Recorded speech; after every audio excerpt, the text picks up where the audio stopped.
Hello and welcome to Ode to Games, episode 248. I'm Kevin Valley, joined alongside Logan Plant. How you doing, Logan?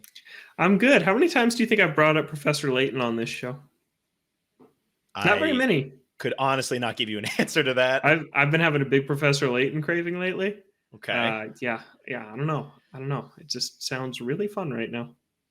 Didn't come from anywhere. There was nothing in the news Um, about it, no, or basically I've been really into Doctor Who lately. I've been watching a ton of it, and I was trying to think of what franchise is like Doctor Who, and I landed on Professor Layton as the closest one to it because it's a distinguished British gentleman with his capable companion who solves supernatural mysteries without violence. That was the closest. That's okay. the All closest right. I could get to. It's pretty good. So I kind of All right. wanted to dip back into that series. There's one I never played. I never played the Catriel and the Millionaire's Conspiracy or whatever it's called. I heard that one was really bad. That's the last one before level 5 basically went under. So maybe I'll play that one. They just left the West. Yeah. And then apparently trying to come back from what I remember reading in the news a couple weeks ago or something. Weird. Yeah. But Layton games are expensive now, man. They're really pricey.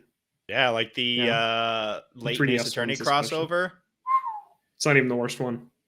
Yeah. Really? Layton, the 6th Layton game, Professor Layton and the Azran Legacy, is like, it's about the same as the crossover, like 125 but to 150. Yeah, it's like 150. Yeah. Mm-hmm.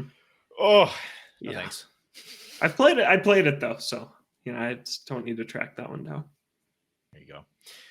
Got a lot of news to get to this week. We're also going to be talking about some indie games later in the show. Nice. But first, we're talking about E3. E3 will be back this year, but there will be 3 companies who will not be back. Sony has already been out of the game for a while, and now it sounds like both Nintendo and Xbox won't have a presence at E3. Xbox is setting up their showcase around the same time, and I'm sure that Nintendo will do the same, but in terms of actually having a presence on the E3 floor, none of them are going to be there. Yep. Which leaves you EA, Ubisoft. But even EA hasn't been there. They've been like across the street, and Microsoft's been across the street also at the Microsoft Theater the last few years. E3 was a thing, but this is a bummer. Yeah. There's also some rumors about Nintendo pulling out because they don't have a lot to show in the second half of the year. Again, that's just a rumor, so not confirmed, but man, what does this mean for E3? E3 has been through the ringer the last couple of years. Some of it self-imposed, some of it they did to themselves. Yeah.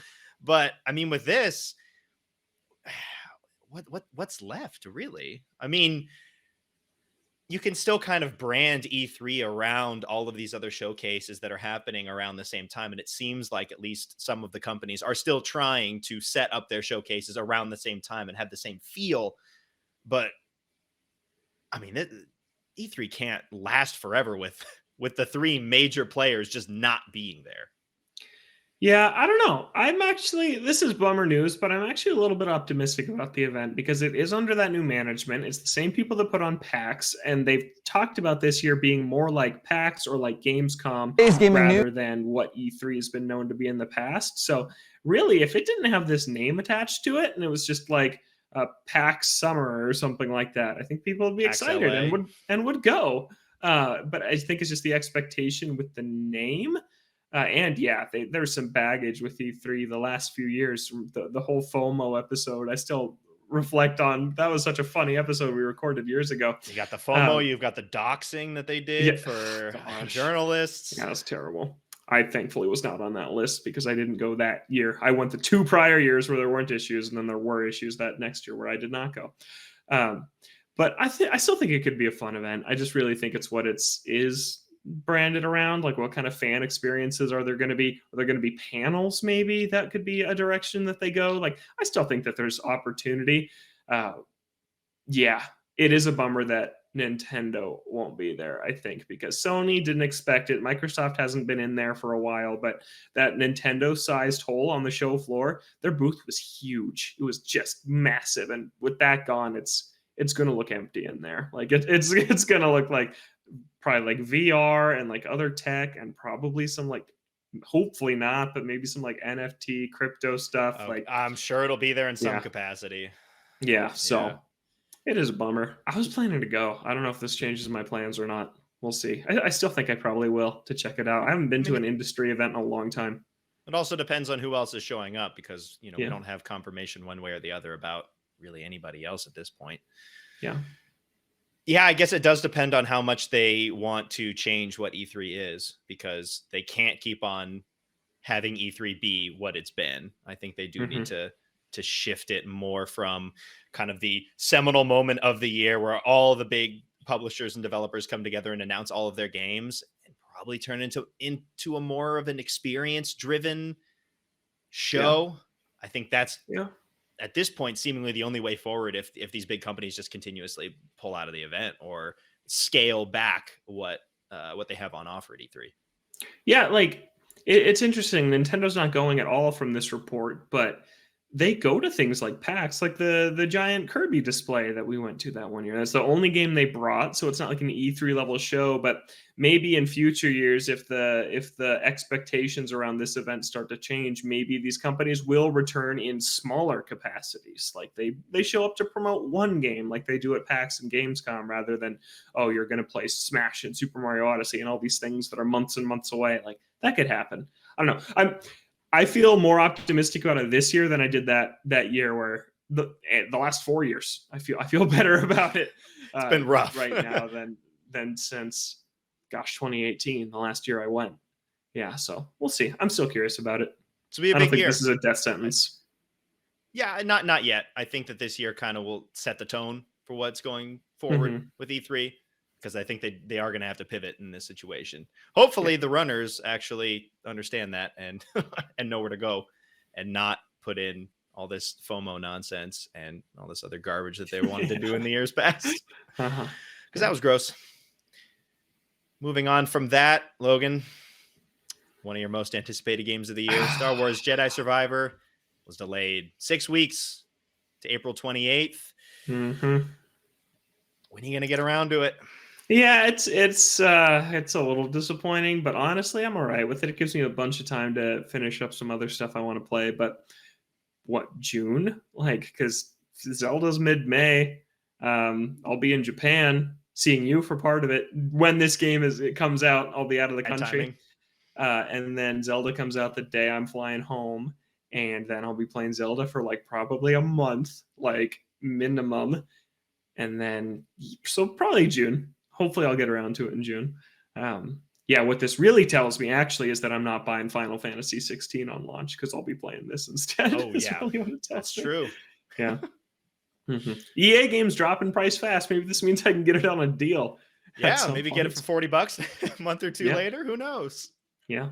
But I do want to say real quick, the problem with the first Star Wars Jedi game was that it was a little bit buggy and messy at launch, and EA rushed it out the door before it was ready. So to see EA allowing Respawn to take 6 extra weeks to polish it, that's great news. Like, that's Yeah. awesome. I was really happy to see that. Yeah. I would much rather see a delay than to see a game get shoved out the door and then they spend the 6 weeks that would have been the delay just trying to patch it and make it run as was intended. Yeah. I posted to you before the show. Is EA good now? Like, EA is a Better than lot they were. better than they used to be. Yeah. Yeah. Like, I'm thinking even about this year. They just Dead Space just came out, which was really successful. Like, people really, really like that remake. And then Wild Hearts is coming out this month, which I'm very much looking forward to, and seems like it's getting good reception so far, from the impressions I've seen. And then Star Wars, which they just gave them some extra time to work on. There are some losses, like they quietly canceled like a Titanfall single player game. I don't know if you saw that I headline did today. see That's a that. bummer. Yeah. But I don't know. EA is like, they're making these single player games that 5 years ago you would have been shocked to see that this is what they were making. Yeah, and I felt like in years past, the library that EA was pushing out, it kind of reminds me of Ubisoft in the way that it feels super stale. That's kind of where Mhm. EA sat with me for a number of years. Beyond all the nasty microtransactions, mobile game nonsense, beyond all of that, I Yeah. felt that their lineup was super stale. It was just the same stuff every single year. Or like Yeah. reskins, you have like Battlefield and then Star Wars Battlefront, and they feel like the same game. And Yeah. but even just those 3 games that you list off are quite different from one another with Dead Space, Wild Hearts, and Jedi Survivor. So Yeah. that in and of itself is good. And then you have the EA Originals label, which has been good at pumping out some really good games. Like, yeah, EA is not too bad. I think Ubisoft has kind of taken the mantle that EA had for a number of years. Yeah. And maybe if BioWare can turn it around too, that would be another Yeah. big. And the Legendary Edition people liked, EA published that. Like, I don't know, they've had a lot of wins over the last couple of years. They are shutting down. What is Knockout City getting shut down? No, Rumbleverse is getting shut down, Rumbleverse, which is is that EA? completely Okay, unrelated that's to me. EA. Okay, yeah. Yeah, it's just similar names. There's too many live service games to keep track of anymore. Yeah, that's why they keep dying. Yeah, yeah. Because, oh wait, people can only have 1, maybe 2 games that they dedicate their lives to. There's not much more room beyond that. And people even liked Need for Speed Unbound last year. People liked that game. EA So yeah, didn't seem to like it very much because they just shoved it out the door and just moved on. yeah. I heard nothing about that game. It seemed like it was shadow drop, basically. But even more shadow drop than what Hi-Fi Rush was. I don't even, at least at Hi-Fi Rush, it was at a showcase. It was like, it's out today. I think Unbound kind of just dropped. Yeah, I heard nothing about that game until it came out. Yeah, really weird. But yeah, that was good too. Don't know why they didn't have any faith in it. That's weird. That's weird that, like, I feel like they've turned it around a little bit lately. They just need to bring back Burnout. Oh my god. I would kill for another Need Burnout. for Speed doesn't interest you? Maybe I've heard Unbound is really good, but the regular Need for Speed games have felt like the exact same thing as the previous game over and over and over again. And they've tried to reboot Hot Pursuit like 3 times. So I think there's original Hot Pursuit on 3DS. Oh god. I think there is. Like I played Hot Pursuit 2 on like Xbox and PC, and they're still making Hot Pursuit games now or recently. Like, I don't know. I've been kind of checked out. I played Need for Speed Carbon on GameCube. That game was cool. Okay. That was fun. Underground, I've heard, is good too. There's good Need for Speed games, but and what the public really wants EA is more Burnout. That's what we all want. Yeah, EA is not too bad. Moving over to 343, we've been talking about it in the last couple of weeks. They are going through layoffs, and who knows what's happening with Halo. And now we've got a report that there's no single-player plans for DLC for Infinite, and they're swapping to Unreal for future game projects. So first, Logan, I'll ask you this. The story seemed to be kind of the one thing from Halo Infinite that was good, like actually good. Multiplayer had a bunch of issues. How do you feel about there being no more single player content moving forward for Halo? It's really disappointing. Honestly, I gushed about that campaign on this show in 2021, and I stand by it. We'll talk about it later. I'm playing it again right now, and it's holding up to my memory of it. Like, I really like that campaign. It's a ton of fun. I think the gunplay feels amazing. Like, they nailed it. And now to hear that they're moving on from that, they were teasing things. They had post-credit scenes. They had a legendary exclusive post-credit scene that teases like DLC or the next game. It felt like a no-brainer to add like another chunk of the Halo ring to explore, or even just new missions on the ring you already built. Like, it would have worked, but instead learning in the Bloomberg report that apparently they were like working on prototypes in Unreal and pitches for new Halo games, but the people that were working on those were then fired, and it's like, oh, so they have nothing. They have nothing for Infinite and nothing for what's next. Like, how long is it going to be until we see a Halo campaign again? Like 5 years? It's still a 10-year plan. Just no new game in between then. See, I'm really sad about the campaign thing. I seriously think like they just need to.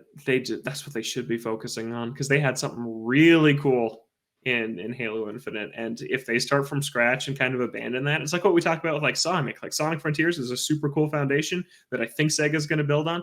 Like, I thought that was what Halo Infinite was too. Like, this cool open exploration thing for Halo. It worked really well. I wanted to see the next evolution of it, and now we just might not. It seems like a lot of the reports are saying they're starting from scratch. They're going to an entirely new engine, moving to Unreal. So maybe they kind of take another step back and once again try and reassess where Halo is and what the next Halo game should be, but it seems like Halo Infinite in its current form is kind of done with, it's finished with Halo Infinite. It seems Yeah. like moving forward from there, it's going to be something completely different whenever we see anything from Halo again. I know that you can't. That game needed to come out when it did. Like, it couldn't have been delayed another year. Yeah, it was already in a bad spot. But it's in a good place now, but just nobody cares. Like, there's full campaign co-op now, which works extremely well and is super fun. There's Forge now, which I've heard is amazing. Haven't played it myself, but I've heard Forge is really, really good. And the multiplayer is good and has more content than it did a year ago. And the progression systems, I guess they still would have launched broken because they had to go learn that the hard way. But yeah, if only they could have waited another year for that thing, which I know you can't That really would keep doing that. But be an uproar. I don't yeah, think Xbox could have done that.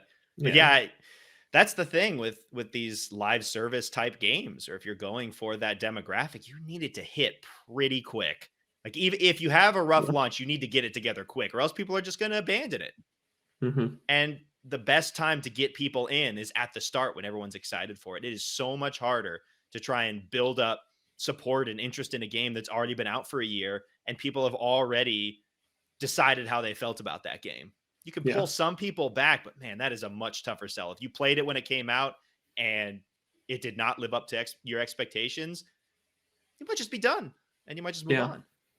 It was kind of a concerning week for stuff like that because, like I said, Rumbleverse was shut down. Apex Legends Mobile is getting shut down. A couple of other live service games are getting shut down, and it's like, yeah, I shrug it off personally because I'm like, I didn't play any of those. But then I think, like, what if I woke up one day and they were like, Fall Guys is shutting down in a week? I'd be like, I've invested a significant amount of time and money into that game, then it's just gone. It's like every live service games is somebody's live service game. Like, somebody out there loves Rumbleverse. I know someone, Mitchell Saltzman at IGN, loves Rumbleverse, and he was always tweeting about it, like, please play this game so they don't shutter it. And then And it there it got goes. shuttered.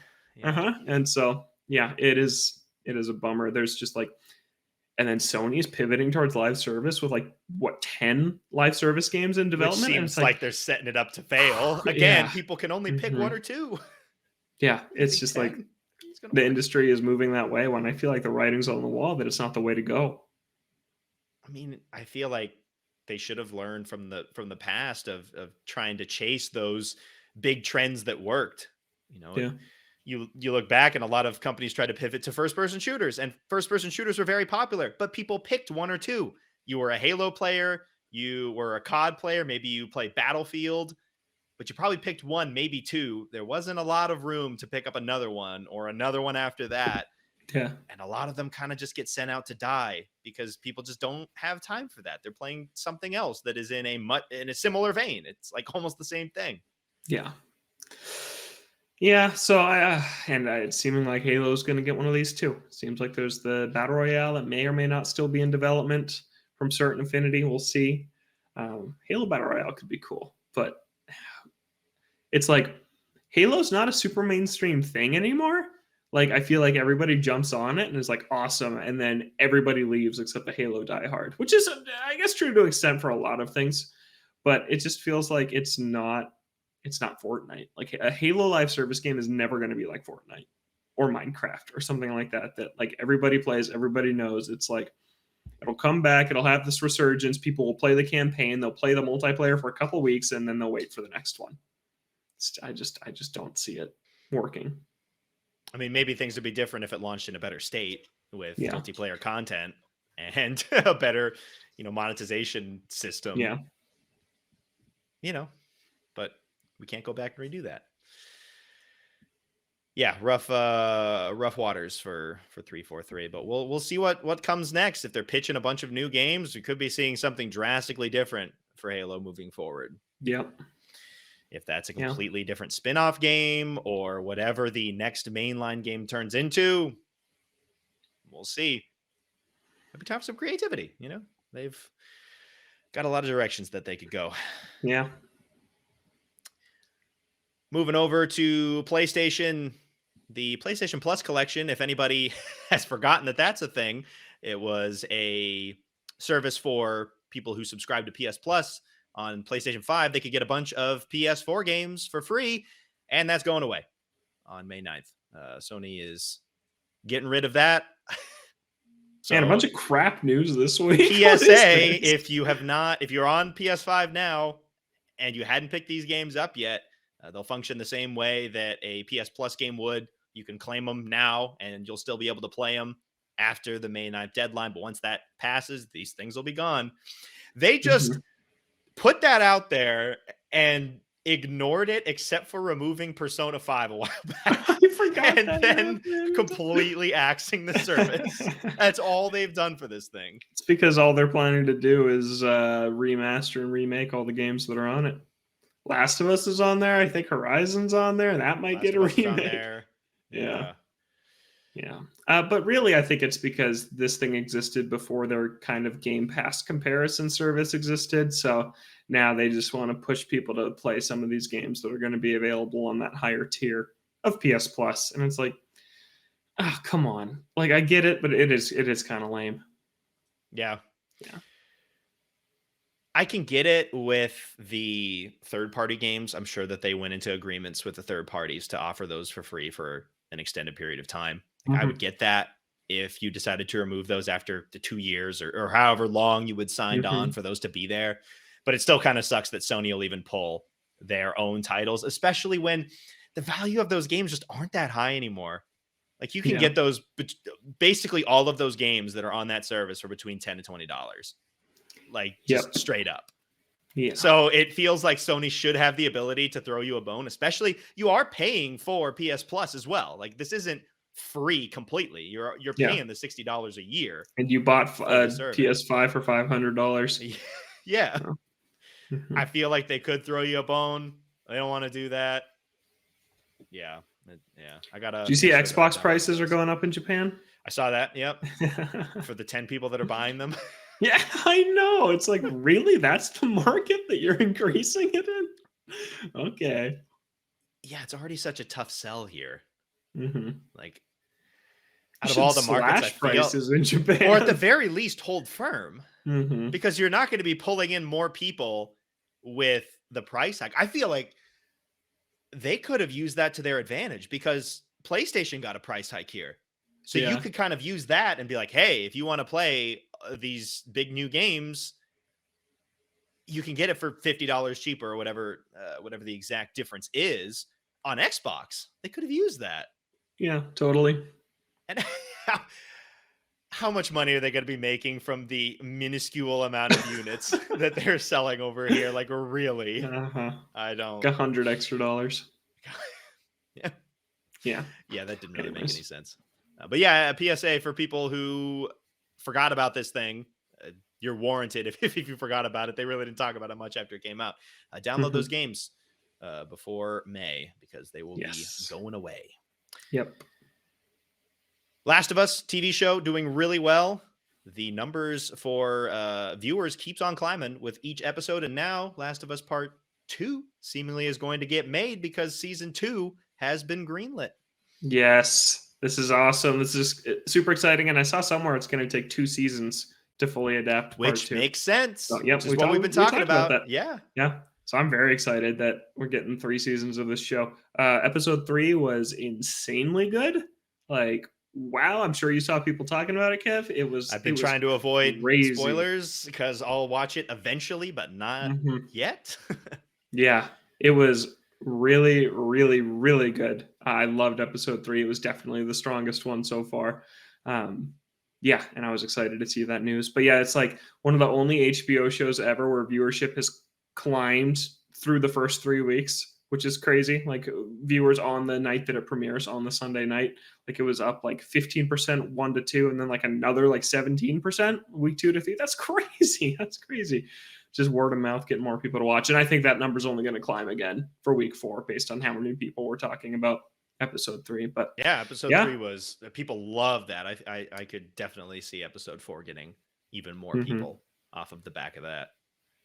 Yes, episode 3 definitely made me and my girlfriend both cry quite a lot. It was really good. Okay. Yeah, and very heartbreaking, but very good. Yeah. Ooh, I gotta avoid spoilers on that. Yeah, you do. I'll get to it. Which is weird. You wouldn't expect to say that for an adaptation of a game you've played. Right. Yeah. But I think that speaks to it. That speaks to the quality of this show, and that you know what happens. You've seen it all play out. You did it. You did everything that is being shown off in this show, and yet it'll still hit. Yeah. Really, really good. I can't wait for on Sunday. I'm like counting down the hours till it premieres. Like it's like an event, which is cool. Because these big shows, I think you've been like this too. Although you did watch like Better Call Saul, which I know is one of the example of this. But that was great. I've never been into like the big prestige shows that everybody's talking about all the time. Like I don't watch a ton of TV all the time. Most of my TV time spent watching is sports, is baseball during baseball season. But like in terms of like, I mean, Breaking Bad, Better Call Saul, Stranger Things, Game of Thrones, House of the Dragon, like I don't care about any of them. And so to have a show that's like everybody talks about that I'm actually also eagerly awaiting it's kind of fun. I've never really had that before. Well, it's different than something like Stranger Things where they kind of just dump it all out and then people watch it and then they're just done with it. I think it is a much better idea to do it week to week. Yeah. It's fun. Yeah, then you don't feel the pressure of trying to watch through everything so you don't get spoiled. And then you can talk to people about that episode, because if you had watched this week's episode, we're at the same point. It's not like, all right, did you have enough time to watch episode 6? Because that's where I'm at. And they're like, no, I only watched episode 4. All right, well, okay. So I think for a show like this, where a lot of people are talking about it, is much more conducive to doing it week by week rather than just dumping it for people to binge. Yeah, and it is fun. Like Zach and I talk about it every week, and I know I have a friend who has a Last of Us tattoo. He's so into it that I talk to about it, who's loving the show. And it's just, my parents are watching this now. And my mom keeps texting me and she's like, why did they do this? And then I'm like, well, I think it's because it's like, I never expected my parents would be into The Last of Us, and they're watching it too. It's fun. It's fun to talk about. Yeah, it's cool. And now we'll get part 2 in 2 seasons. We've been talking about how setting it up, Ellie would be, the first season, and then we'd swap characters for the second season. You think that's how they're going to do it? Or is there going to be a swap in between season, like in between, like halfway point of the season? Yeah, they could do that. Yeah, it's interesting. Because if they pull, Ellie season 1, Abby season 2, season 2 would have to be longer, because you have more stuff kind of after they converge, even just like an episode or 2 beyond. I don't know, that. but you have the prologue. You have the prologue though in Jackson for season 2, and then the epilogue after, all the stuff for season 3. So it might actually balance out. True. Yeah. And Abby's section is shorter than Ellie's. It goes faster in the game. There's not as much gameplay time. Is that just because you don't have the first day where you're exploring around Seattle? Maybe. Yeah, that's fair point. Yeah. The open area. Yeah, story-wise, it might be even. But yeah, I could see that. Just the prologue and Ellie, and then Abby and the epilogue. Split that down the middle. That could work. Yeah. Man.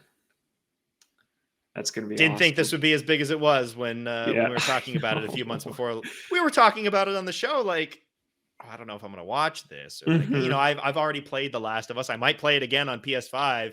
Is this really for me? Yeah. Crazy how times have changed.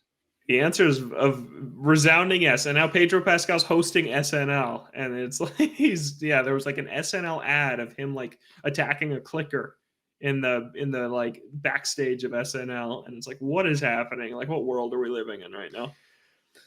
Yeah. Say what you want about Sony, but they made the correct call here on all fronts with The Last of Us, making this show, making it with HBO, having part 1 out on PS5 before the show is out. So if anybody wants to pick it up and play along or play after the show, it's there. The only thing they missed was having it on PC. That was it. Yeah. And I think honestly my expectations for it were tempered because of how bad Uncharted was. I was like, that movie like did not respect the source material. The actor choices were just awful. The story was really bland, and it was just like, I forget that movie exists. It's how much I didn't like it. But so I was kind of like, oh well, now are they going to do this again? But this is much better. And the Uncharted movie was in hell for like 8 years, and that wasn't the case with this. Yeah. Yeah, with Yeah. Uncharted, it was kind of a miracle that it came out at all and was like a Yeah. coherent plot.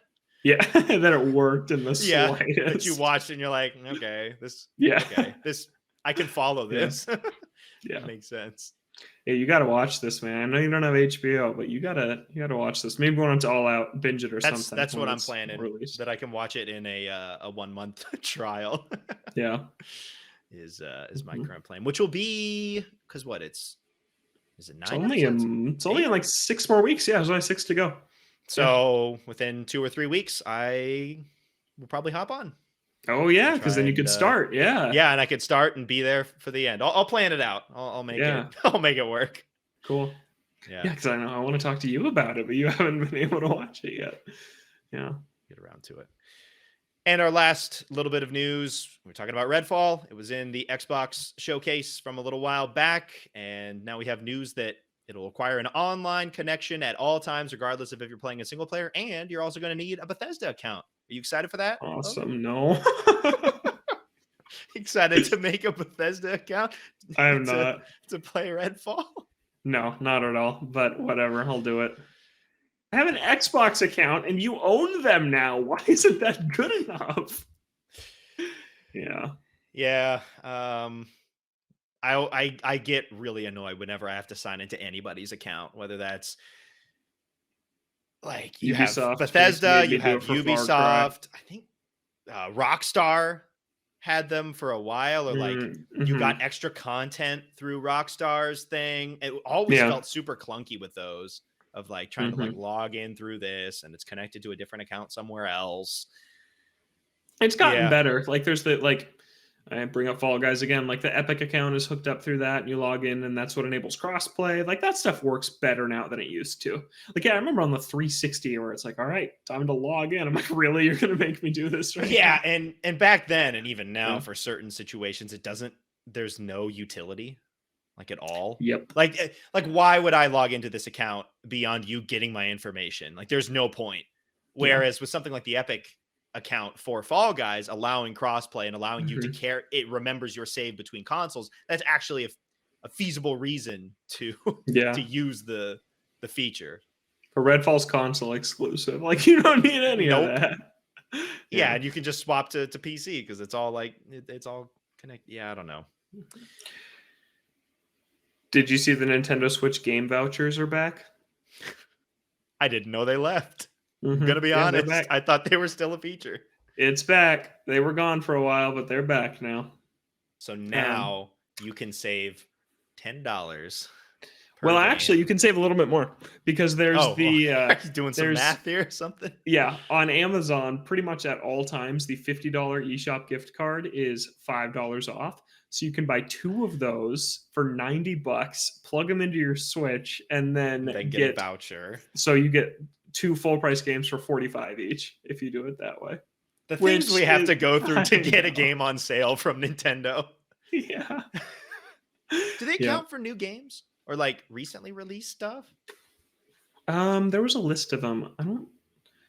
I don't think anything from 2022 was in the list. I think it was all 2021 and older. Okay. Yeah.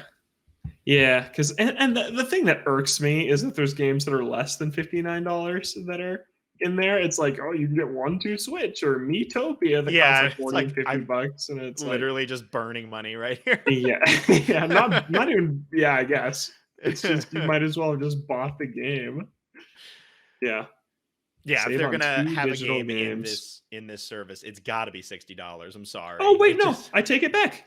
No, new games are eligible. Kirby's Return to Dreamland Deluxe, Bayonetta Origins, they're eligible. So okay. Those are the That's- 2 new games. Fire Emblem is in there. Pokemon Scarlet Violet, Splatoon 3, Xenoblade, Live Alive. Yeah. Oh, Battle League's in there. Don't spend your Battle money on League, Kirby, Triangle Strategy, Metroid. Yeah, that. it's Brilliant everything. Diamond and Shining Pearl. Ugh. It's like pretty much every first party game, actually. Red Superstars. Yeah. Okay, Hey, I you take can it get back. Miitopia $50. if you are digital only, like you should buy the two $50 eShop cards because then you could get Kirby for $45 instead of 60. 45 is probably closer to what it's worth. So yeah. All right, there's a world where this makes sense. Color me I'm not gonna surprised. lie. I'm getting tempted by Kirby. I'm not gonna lie to you. Is that the new content being rumored for it? Yep, the like Magalore epilogue. That sounds Yeah. cool, and I like that game. And there's new copy abilities, and they're bringing back some of the best sub games from classic Kirby games. Like there's a sub game they brought back that was in Kirby 64, where you're like on this platform with a bunch of blocks, and you like shoot in a straight line, and it destroys the blocks in the straight line ahead of you, and you're just like destroying this platform, trying to knock the other people off. And I played that a ton on the 64, and it's like, it's back. I really want to play that. Like, yeah, I'm thinking about it. I think I'll wait on it for sure, but I'll probably buy that game at some point. I'm looking at this list and I'm trying to come up with the worst two games that you could pick. Fitness Boxing 2 and 1-2 Switch. 1-2 Switch. Is Go Vacation better than Fitness Boxing? Oh gosh, no, it's got to be worse. And Go Vacation's also $49.99. So if you did the voucher and got 1-2 Switch and Go Vacation and you didn't use the Amazon thing, you would pay MSRP and get two bad games. Yeah, it's funny. The voucher. Uh-huh. At least there's some utility. At least it makes sense in some situations. Yeah. Yeah. Anyways, have fun making the Bethesda account for Redfall. Thanks. Have a good time. Let's get into what we've been playing this week. That's it for news. A fair amount of news. All I've been playing is Xenoblade. Nice. Every week. Every freaking week. It's the same thing. It's good though. Nothing new to say? No, because as I'm getting to the point well, I've already been at the point where it's spoilers, but I feel like I'm getting to the point where things are starting to wrap up in kind of a new area. And it kind of feels like it's that kind of that walk towards the end. Feels like, I don't know if it is completely, but yeah, I'm kind of at that point. It's good though. Cool. It's still great. Kevin, do you like chocolate? You don't like chocolate. I'm fine with chocolate. Or do you not like ice cream? I can't eat a lot of ice cream. Yeah. Okay. Where did that question come from? I was just thinking about the Splatoon 3 Splatfest. Is the new one is dark chocolate versus milk chocolate versus white chocolate. Great category, by the way. I go milk. Okay. Yeah, okay. Who the hell's picking white? Who likes white chocolate? Yeah, over milk or dark chocolate. I'm dark, by the way. I love dark chocolate. Because I feel like you're either one or the other. Like milk, you're either milk chocolate, dark chocolate. Yeah. I'd be curious to see the numbers. Yeah. We'll know in 2 weeks. That picked white chocolate. Yeah. But anyways. Talk about that on 250? 2 weeks? Yeah. Uh-huh. Oh, I'm very excited. Yep. We'll know the dark chocolate, milk chocolate, white chocolate distribution. It'll be 50% on one, 49.9% on the other, and 0.1 for white. Dude, chocolate. The distribution for sweet, sour, and spicy was nuts. Sour was like 13%, and the other two were like way up there. Yeah, which made sense. Sour it was like 45, 42, 13, or something like that. Yeah, it's hard to get an even spread on those. I think to find one that would be like a very even spread. One of them is probably going to be less popular than the others. It just kind of works out that way. Yeah. I'm not playing Splatoon though. I will play that Splatfest though. I will play Team Dark Chocolate. But I am playing 4 games. Which do you want to hear about first, Kevin? Ooh, well, we're talking about Halo Infinite. So how's the co-op campaign? It's really fun. I had totally missed that this dropped. It apparently dropped back in November, full support for the campaign co-op. So Zach and I picked it back up, and we're playing on Legendary, which is really fun. Because I played on Heroic alone the first time that I played through the game. And I thought that playing on Legendary would be a lot harder, but Legendary co-op is about the same difficulty as hard alone. So it's super fun. You can use the grapple shot to hook onto your teammate's back, which is just super funny. Like, and like they'll jump into the air and then you can lock onto them and just like slingshot past them, which is just a super fun thing you can do in multiplayer. But yeah, it's a great campaign. We just got to the open world after kind of the first few introductory missions when it really opens up, and it's great. It makes me a little sad now, though, for what we talked about earlier. Knowing It's that a this bit is of a kind of bummer. it possibly for this Yeah. style of Halo. Yep. But it's super fun, and I'm glad to be revisiting it. Yeah, since I resubscribed to Game Pass, I was like, yeah, we might as well play this now. So, and it works super seamlessly. And there's actually a big change from past Halo campaigns. In co-op previously, if someone had like the energy sword and you wanted it, you could just kill them and then grab it, and then they would respawn with like base gear.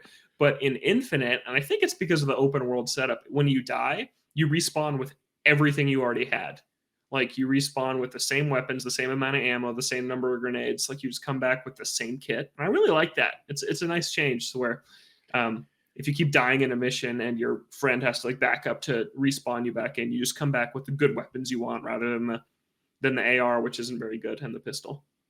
Yeah, and if you died at a certain spot in the open world and then would have to trudge all the way back to get all your gear again, it would kind of suck. And with Halo in past games, it's story driven linear sort of thing. So you kind of know where all the pickups are, like, and you can kind of build that loadout as you're going along every level. Like, oh, I know this weapon's here and I can just pick it up. Whereas with an open world, I think it's a little bit more malleable in how you pick up gear. So yeah, that makes sense.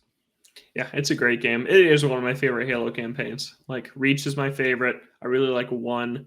I like 4 more than most people, and I like Infinite a ton. And 3. I like them all except 5. Really. Guardians. And ODST, I'm not huge on, but that's a different type of game. But yeah, it's good. And then I'm playing Fire Emblem still. I'm on chapter 17 now out of 25. I'm over 26 hours in, I think. And it's great. It is just taking my evenings away. I sit down and I look at the clock and an hour and a half has gone by. I'm like, wow, where did the time go? But that's a mark of a good game. It's getting a lot harder, which is good. I recently did a mission where I was trying to escape from this building that I was in, and I had to get one unit to the south end of it, and then new units were spawning at the north end of it and kind of chasing me. So I had to fight through the units in between me and the exit while also keeping a good enough pace up to outpace the ones that were spawning in, the reinforcements that were coming after me. And it was super tense. It came down to the last turn, and I ended up having this really clutch move where I used one of my mages to warp the character that needed to escape past this like wall of enemies and onto the space, and then that's good enough. That's all. And then they just gave up. Yep, they're like, that one dude got out. Hands are tied. Nothing I can do. Yeah, but it's super good. The story's still not great, but it's super fun. Nice. Yeah. So the story it just doesn't matter to you at all. Nope, not really. Yeah, I mean it's fine. It's like a Saturday morning cartoon. Honestly, is what it's most like. Like, yeah, it's just very like over the top anime, simple, whatever. It's fine. It's there. It's not offensive to me. Like, it's not so bad. Like It Takes Two. It's just fine. There's no elephant. No, there's no elephant. They're selling a plush of that now, by the way. Yeah, I hate it. Yeah. So that's terrible. If someone gave that to me, I don't think I'd ever talk to them again. I think I'll do that. And then a couple other Game Pass games. Hi-Fi Rush I'm playing. Still great. Jeez, that game's amazing. Everything you're saying about how good it is online is true. It is that good. Nothing really. Didn't think that would be the killer app for Xbox. I know. It's cool though. It's really cool. Yeah, I like it a lot. And then No Man's Sky I am playing with a friend of mine. And I don't know if it's for me yet, which is tough because I don't want to break his heart and be like, I don't think I'm going to play this with you. But I don't know. So far, I'm really in the early game. So it's like in Minecraft before you really get going, when you have to work, like you have to just punch trees forever and then get your axe and then just resource farm for a long time before you kind of get into the flow of things. I'm still at that point. I've only played for like 5 hours, but I don't know. It's a lot of resource farming and crafting and like kind of fetch questy, checklisty stuff. I'm not super into it yet, but I've been to some cool planets, and it is definitely more feature rich than when I played it way back in 2016. So it's been fun. You even played that very briefly. Yeah, I played it on launch day. Wow, I was hyped for that game.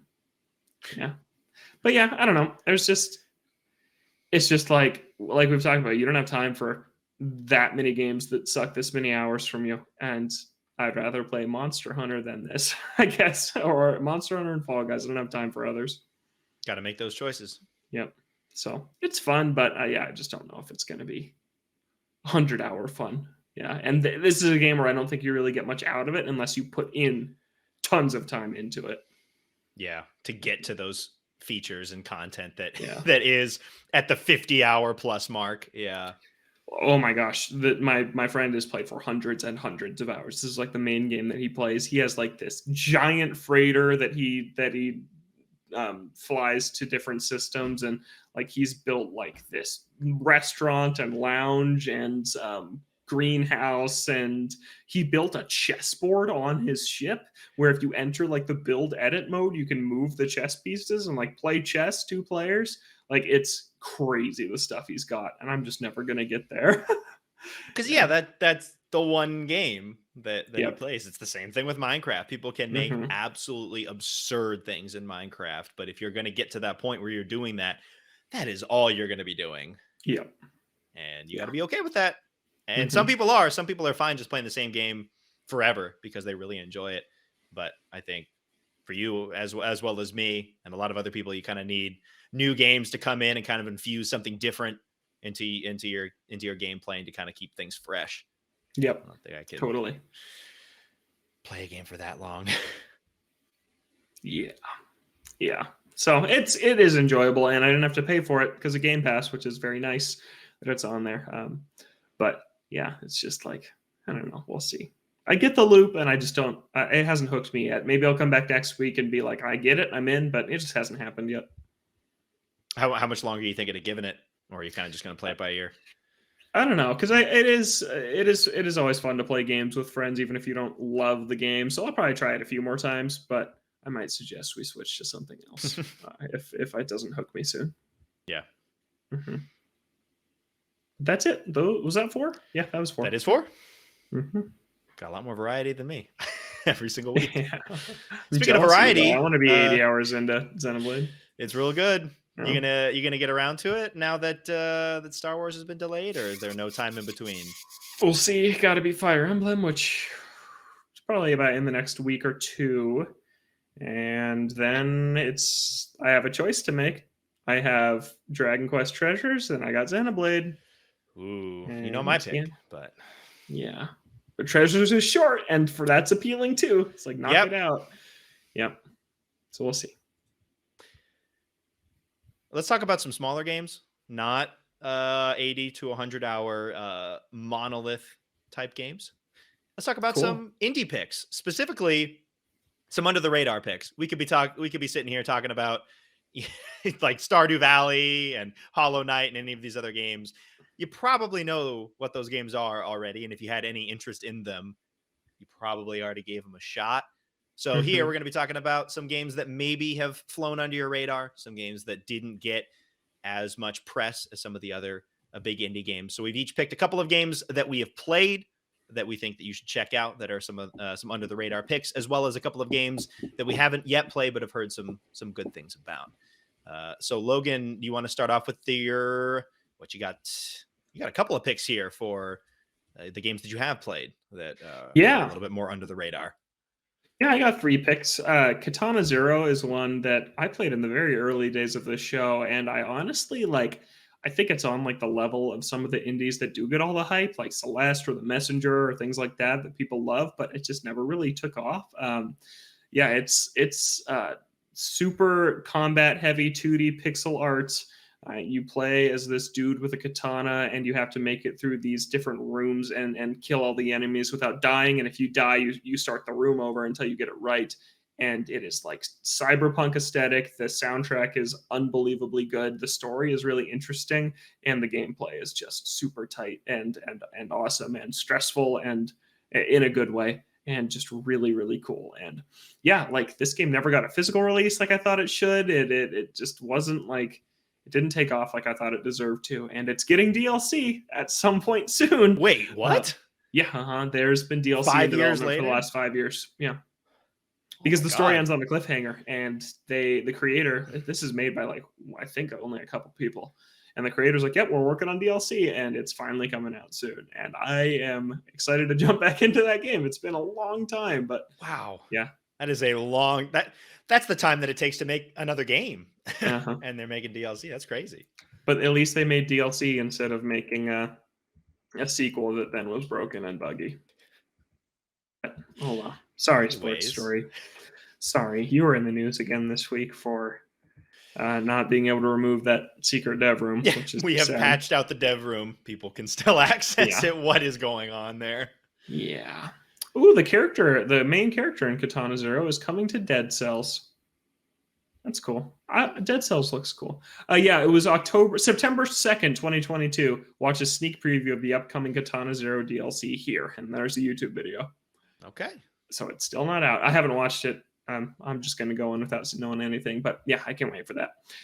Next pick is a little golf game called Golf Peaks. This game costs like $4 on Switch. And it is a golf puzzle game where it's like an isometric view, and you have a certain number of strokes on each hole to get to finish the hole.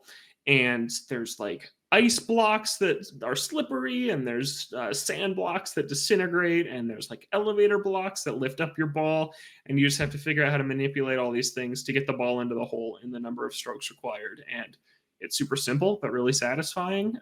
Nice, like minimalist aesthetic. And I've never heard anybody on earth talk about this game but me. And it's really good. It's a really good game. I like golf games, and this one's chill. It's only like a couple hours, but like I said, it's like $4 or $5. So yeah, that one's super fun and really chill. Nice. I Can fill the golf void. Yeah, it's a good golf game. Yeah. And Demon Turf is a 3D platformer from the devs of Slime Song, another Switch indie that I haven't played. That's like a brutal 2D platformer. Never even heard of that. I probably should play. So yeah, I'll recommend that one too, because I've heard great things about it. But Demon Turf is 3D platformer. It's difficult. It's really cool. Has really fun physics. The main character almost looks like a Paper Mario, like they're 2D and they like flip around kind of like that, like they're not a 3D model. So that's kind of a fun twist. But you can transform into a bat like midair, which totally changes your physics midair. You have like a double jump and a triple jump, wall jumps. Super satisfying 3D platforming. There's actually 2 Demon Turf games. There's Demon Turf and Demon Turf Neon Splash, I think it's called. And Neon Splash is the only one I've played. It's the second one, and it removes combat from the game because the first Demon Turf has combat, which apparently is not very good. So they then made a sequel where it's just platforming. And I've heard that the sequel is a completely different game. It's not just the first game different without okay. It's not like they just made a new game and cut the combat completely. No, it's it takes place at like a resort, like Neon Splash is the name. It's like at some tropical resort. And it's only a few hours, but it was only like I think under $10, and it's a really cool platformer. Nice. I had not heard of that. Yeah, it's fun. You said it's difficult though, so I don't know. It's hard. If, yeah, it's hard. Yeah. I do like 3D platformers more than 2D platformers, but yeah, I don't know. I do not like the games that I just bang my head against the wall for hours and hours. Yeah, it's not that hard. It's not like Meat Boy, Celeste. It's not like that. But it is trickier than like Mario Odyssey or something like that. Like it is a little trickier. Yeah. Yeah. I've got 2 picks here. One of these picks, Logan, you can probably piggyback off of me as well talking about it. Valhalla, I will always recommend, especially if you are into visual novel type games with a little bit of gameplay in terms of mixing the drinks. It's been out there. People have been talking about it. I'm still waiting on whatever is coming with the sequel. Have not heard anything about it. What's that one called? Nirvana? Okay, that sounds right. I think. Yeah. But really nice art style. The music is absolutely incredible, and you get to go in and pick the music that you want to play while you are doing your shift for the day. The world that they craft is quite impressive for it being basically locked into this bar for the majority of the game. Highly recommend it if you're into those types of games. Don't go in if you're expecting gameplay of much substance. That's not there. But if you're into visual novels, it's very good. And then the Touryst. Logan, you pointed me to this game a little while back. A little 3D platformer with a very nice art style, and yeah, just kind of weird. You're going to all these different islands, and you're going into these tombs basically, and doing all these different platforming puzzles and challenges to like collect these items. And I kind of forget the story, but but yeah, Mhm. Great story. just the different puzzles that they have you do in all of these different locations is really interesting. They try and keep things different with all the different quests that you're doing, and you're going to new islands and you're talking to new people and they have different quests for you to do, but it's always something a little bit different, whether it is those platforming challenges or it's, collecting random stuff from around the island. Like, yeah, it caught me off guard, and that thing came out and just kind of vanished. It's on Game Pass. It is on Game Pass now. Yeah, I see it Okay. when I scroll through, and I'm like, hey, there it is. Yeah, Yeah. I've never heard anyone play that either. Like, yeah, I've never heard anyone talk about that game, but it's quirky, it's cute, it's fun. It has some of that, like, honestly, that golf story charm of like you don't know what you're going to be doing at the next location. It's just going to be something completely off the wall and random, and I really like it for that. Yeah.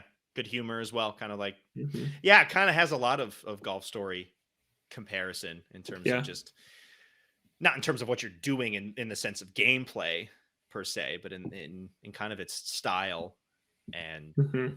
setup. Yeah. Never thought of it like that. But yeah, highly recommend it. And if it's on Game Pass, you can play it on Game Pass right now. And we've got a couple other games here that we have not played yet, so we cannot fully vouch for them, but just a couple of games that we want to get around to. Logan, you got a couple here? Yeah, I have played a little bit of Curse to Golf, but then other things got in the way. But so far, that's a very cool 2D roguelike golf game that is way harder than any other golf game I've played. So I'm not quite sure how I feel about the difficulty yet, but it is a cool concept about this pro golfer that dies and then has to fight his way out of the basically underworld to get back to this tournament that he was in the middle of winning. But that game's cute. It's fun and good music, really good music in that one too. And then Paradise Killer. Have you heard of this game, Kevin? It's been on my wish list for a long time, and I kind of forgot what it was. Yeah, so this is a adventure game, and I've heard it compared to Ace Attorney in some ways. You explore this island and are trying to uncover a murder. And it's on Okay. Switch. It has a super unique art style, but you do actually move around the island yourself. Like, it's not just move from location to location. Like, you walk around in the first person on this game and try to solve this really bonkers mystery on an island. And yeah, I've heard good things about it. I know a lot of people that actually do like this one. But this is one I need to get around to and play. There's also one called Tangle Tower, which I've heard is a Ace Attorney like murder mystery thing. Huh. That seems nice. Okay. So, but Paradise Killer looks cool. Yeah, I don't remember when I put that on my wish list, but it has been on there for a long time, and I kind of forgot like what the game was. Yeah, Maybe I should look back into it if I got some time. I've got two here. We talked about Chained Echoes before, of just kind of a throwback to old school JRPGs. It has been very highly recommended from the people who have gotten around to play it. It came out at the tail end of last year, so I think you can kind of get overshadowed by just kind of like game of the year talk and all these big games. That's like, oh man, these are the games of the year. I should probably go and play those if I haven't played them yet. And I feel like games can get kind of lost in the shuffle, especially if they're indies like that. But yeah, it seems like just a great setup, taking it back to 90s style RPGs, but not being super long. I can totally get behind an RPG that's, about 40 hours long, especially after playing through something like Xenoblade, where I love Xenoblade, but I can only play so many 100-hour JRPGs before I need something a little bit smaller than that. You've got like mech combat later on that changes how you fight. It looks really interesting. I don't want to know too much more. I kind of just want to sit down and play it when I have time. Yeah, that game looks cool. In a similar vein to not knowing much about it, Subsurface Circular, I have just heard that the story in this game is absolutely incredible. It is supposed to be played as a one-shot, basically. So you go in, sit down, play through the entire story, and you're done within about 2 hours. All I know is it's set in the future, and you're in a robot society, and you're a detective. And that is all I know. Cool. But I've heard that the story is super good. It is $6, but you can get it on sale for like $3. Is this just on Steam, or where is this? Switch. It's on Switch. It's on, what is it on? It is Windows, Mac, and Switch. You may have named one that I should check out. That sounds good. Yeah. That sounds cool.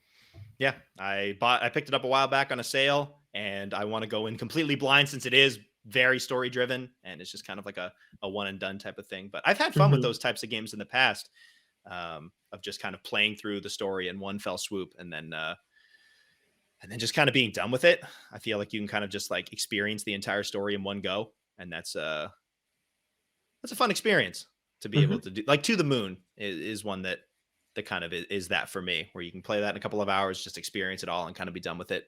I like those experiences. Yeah, that sounds cool. That sounds cool. Sayonara Wild Hearts is one you just sit down and play, and you could play in one sitting. Yeah. Those are always really refreshing after playing these huge AAA games that suck up so much time, and you can just sit down and play a nice, tight, maybe up to 3 hour experience and just be done. But it is a solid, tight, enjoyable 3 hours. Those are real nice. I appreciate those in between these huge games. Yeah, totally. Yeah, so for people who haven't played any of these, maybe put those on your wish list here and do it. Pick them up on sale and have some new indie game experiences. The Artful Escape is cool too. I played a little bit of that when it was on Game Pass, but then it got removed and I did not buy it. Yeah. You play as this like kid in this town whose dad is a famous musician. He plays like folk music, and so the kid is expected to take up that mantle and play folk music too, but all he wants to do is play heavy metal. And so it's kind of just about him like grappling. Is he going to follow his dad's legacy or do his own? And it's cool. It's a cool story. And it's really psychedelic. Like a lot of it takes place in like his dream the night before his big concert. And like he gets like whisked away to this like alien planet with all these guys that play like electric guitar, like these aliens that play rock. And it's cool. It's a cool game. But yeah, I only like dip my toes into it. I play like the first 2 hours. I think it's like 8 hours. But is that on all consoles or it's on Switch? Yeah. Okay. I'm pretty sure it's on Switch. Yeah. But it's a cool game to add to the wish list. Yeah, there's so many. All of these. Yeah. But they're smaller games, so you probably have more time. Case of the Golden Idol. Have you heard of that one? No. That sounds like a Indiana Jones title or something. This one was it's either Case or Curse of the Golden Idol. Case of the Golden Idol. This one really kind of popped off of like you Chained Echoes. I didn't hear of this one, and it was the end of last year. You didn't hear of this one, and it was at the end of last year. This was like a murder mystery detective kind of whodunit that apparently is phenomenal. Like really, really good. Yeah. Okay, time to add more stuff to my wish list. It's only on PC though. I'm hoping it comes to Switch. No news. I mean, I guess it just came out, so yeah. Well, if you're looking for something new to play, something small, here you go. Indies are cool. I don't play them enough. You just spend so much time on some of these bigger games that they get lost in the shuffle, and unfortunately, they just don't have the clout or the ability to gain traction like these bigger games do. It is word of mouth, like this, or like people talking about them on Twitter. Like I just saw like some random person talking about Chained Echoes on Twitter and like, oh, this game's really good. And then I looked it up, like, wow, this game does look really good. But if they hadn't talked about it, I would have had no idea that game even existed. Yep. So I wonder if there's anything else on this list. I made a list of indie games I need to play, and there's like 20 on it. Like, it's overwhelming. Have you heard of, I think I mentioned this one on the show, A Space for the Unbound just came out, and it's apparently very good. High recommendations from a lot of people. I put that on my wish list for some time. That game looks cool. Yeah. And there's just so many of them too. Yeah. I want to try it. We've talked about it before. It takes 2 seconds to buy a game and a lot longer than that to play a game. Yep. A lot longer to find the time to play some of these games, even if they're short, if you're playing something else. Yeah, and dude, I've been like so tired lately and busy. It's like when I do have downtime, I'm like, oh, I don't want to play a game that sounds like too much effort right now. Have to actually think. I'll just put something like a show on or a movie on and just watch that, and I don't have to actually do anything. Yeah. I feel that sometimes. Yeah. It's like, no, I got to make it through this stuff. Yeah, well, in these smaller games, it's a little bit easier to schedule time for them. You don't have to commit. Like, oh man, I'm gonna have to be playing this game for the next 2 months to get through it. Like, oh, I can play this in an evening, or I can play this over the course of, a couple of days this week, and I'll be done with it.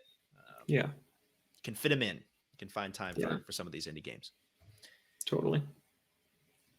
That about wraps it up for this week. Any final thoughts before 248 comes to a close? I don't think so. I think I have no final thoughts. Next week is not going to be 250, but it's going to be a different milestone. Next week is 5 years. 5 Wow. years of this show. That's amazing. Nice. Man. That's crazy. Yeah. And it's also been about 5 years since we did this in person for the last time. Yeah. No, we did it in person 4 years ago. Once. Or twice. Yeah, one off. Twice Okay. that summer. Was it twice? Yeah. Okay. For Dragon Quest Builders 2. I hate that game. And Team Sonic Racing. I like that game. Yeah. Yeah. So look forward to next week. 5-year anniversary. We'll do something. 249. And then yeah, 250. what should we do? Top we'll be talking 5 about, years. We'll be talking about Pokemon. We will. That, yeah. We are going to be talking about the state of Pokemon after Legends Arceus, and Logan will have Scarlet Violet done by next week, and then we can talk about that. Yes. So. Yep, I talked to my girlfriend earlier tonight, and I said we have to have a big Pokemon marathon this weekend so I can finish it. So, yeah. So we'll be talking about that. Look forward to that for the 5-year anniversary of the show, and then 250. After that, we'll have some news coming up. So look forward to all of that. But for this week's episode, that is going to do it for us. We're here every week on Ode to Games on Thursdays or Fridays, Apple Podcasts, Spotify, other podcast streaming services that you may use. YouTube at Ode to Games has a video version of the podcast every week as well. We're on Twitter at Ode to Games. You can send an email to odegamescast@gmail.com. For Logan, I'm Kevin. Thank you so much for listening, and we'll catch you next week.